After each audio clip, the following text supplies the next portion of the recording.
Greetings to all of humanity. It's really a joy, it's a pleasure, it's always my honor to be out here, being connected with nature and bringing this message of emancipation to you, whereby I'm pointing you to look inward to discover that your real identity is your divinity. That's why I want to speak to you today concerning sexuality and what Abdullah would have taught Neville Goddard concerning the act of sex. And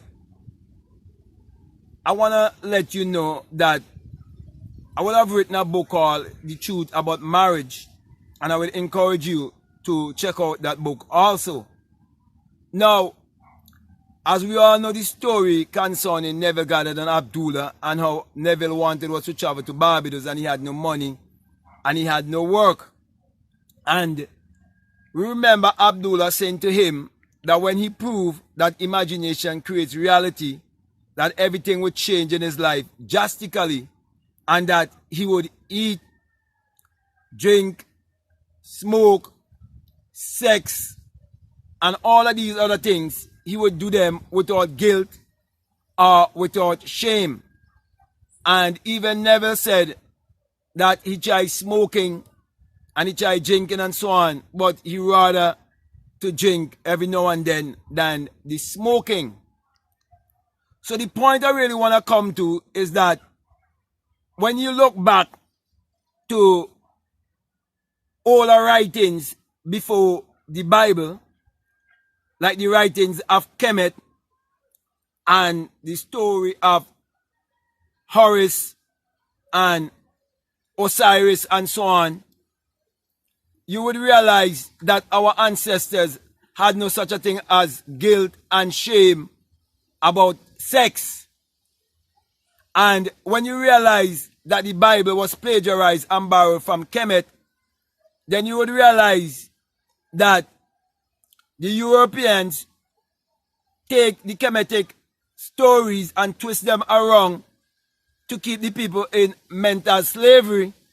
Therefore, they make the people become ashamed of expressing their sexuality, and they came up with this whole thing about marriage, and they use fornication and adultery to keep people to feel shame, guilt, and condemnation towards their own sexuality. Now, if you do your research for your own self, you see the many things that have been written concerning how this whole marriage thing was instituted, and the whole world end up accepting this whole thing about marriage. Now, I am not promoting promiscuity, or I'm not speaking against two people being in love, but the church has taken offense against two people or two consenting adults falling in love. I shouldn't say falling in love, being in love with each other, as having an offense against God, because they give us a God outside of ourselves to believe in, and make you believe that this God outside of yourself will be angry with you because you're in love with someone and you want to have sexual relationship, and you haven't signed a piece of paper and pay the government some money.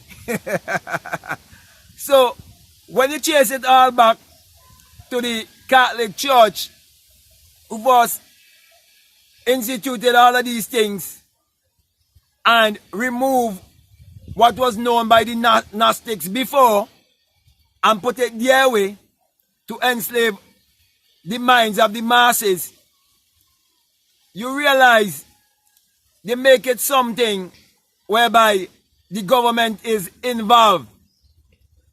But let me ask you this question.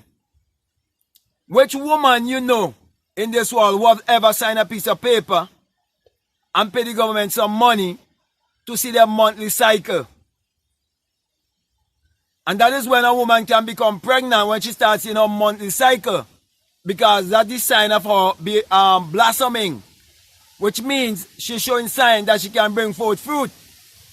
And our parents will warn her about getting pregnant. But yet, we see they make you sign a piece of paper to fulfill a natural desire. It's all stupidity. Now, I drink water because I feel thirsty. That's a natural desire. I eat food because I feel hungry. That's also a natural desire. And I have sex because I feel horny. And that's a natural desire.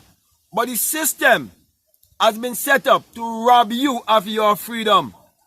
And so they use the marriage vow to brainwash you and to deceive you.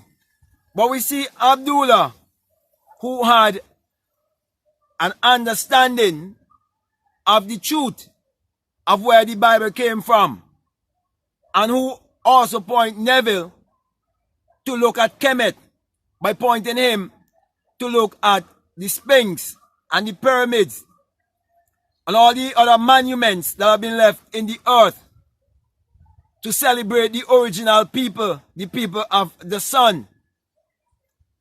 And he knew that all of these things, where they came from, and how they are burdens that have been placed on the people to keep them bound, so that a certain few will control the masses.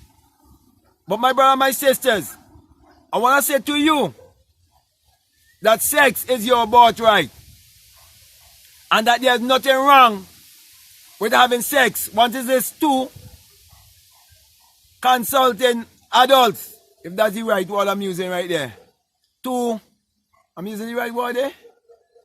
Right, okay. So once you're at the age of consent, there's no one who can stop you. Now, basic common sense will teach you that no one in this world can give you right to have sex.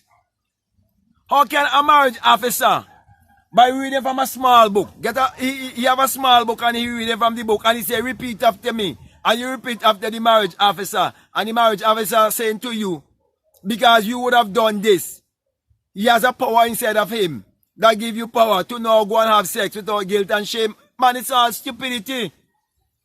So when we understand that this whole thing about Abdullah and Neville Goddard, it wasn't just about getting material things, as many wanted to believe. It wasn't just about attracting things in your life and practicing law of attraction and talking about what you manifest. It was for people to wise up. It was for people to wake up. It was for people to understand what was stolen, that it must come back. It was something to say, man, know thyself and take control of your mind. Take control of your destiny, because you are the Lord and master of your own destiny, because it is your own thoughts that is creating your reality. Therefore, you can create your reality consciously. So my brother, my sister, this is my encouragement to you to take control over your sexuality, and do not make any government or any clergy take any authority over your sexuality. You are responsible for yourself. And you're born in this world without guilt and shame. Every one of us born in this world naked. Naked we come and naked we shall go. And we all are spirit having a human experience. So if I am a spirit and I'm having a human experience, how could a spirit commit adultery and fornication based on what they told you is adultery and fornication? Common sense would teach you that our body natural, that the natural mechanism of our body and how our bodies have been made up, that we are sexually active beings, and it's a part of our God self. So how could you condemn yourself for doing something that God or the Creator is doing? Because they tell you that God is the Creator, okay? And to create is to bring forth. And the act of sex is to bring forth, is to procreate. So how could we be wrong for creating when we believe that there is a Creator? And that creator is in man. Because the Bible tells you that the kingdom of God is within you. So my brother, my sister, I can go on and on, but I think you've gotten the point. All I'm trying to do is to get you to think. Because many people have not think for one day for their own selves. And many people get caught up with the message of Neville Goddard and in the lectures, and all they can think about is what they can try to manifest and what they can try to get in this world. But the most important thing is to know yourself. Know who you are. Seek first the kingdom. And when you seek first the kingdom, everything that you desire, these things will be added on to you. Because the wisdom that you would have and the way you would see the world would be so clear that you will have no worries, you'll have no problem, you'll have no frustration, because you know from whence your help and your help comes from. So my brother, my sisters, this is just a few words of encouragement that I'm bringing to you, that you can even teach your children concerning their sexuality. And that is why I will never, ever have guilt or shame to express my sexual my sexuality. So with that being said, my brother, my sisters, I want to thank you very much. I want to say to you, if this is the very first time that you're listening to me and what I'm saying is really resonating with you and you haven't subscribed already, I encourage you to subscribe, to like, to comment, or to share this video. So with that being said, I want to say peace, love you all, I'm out.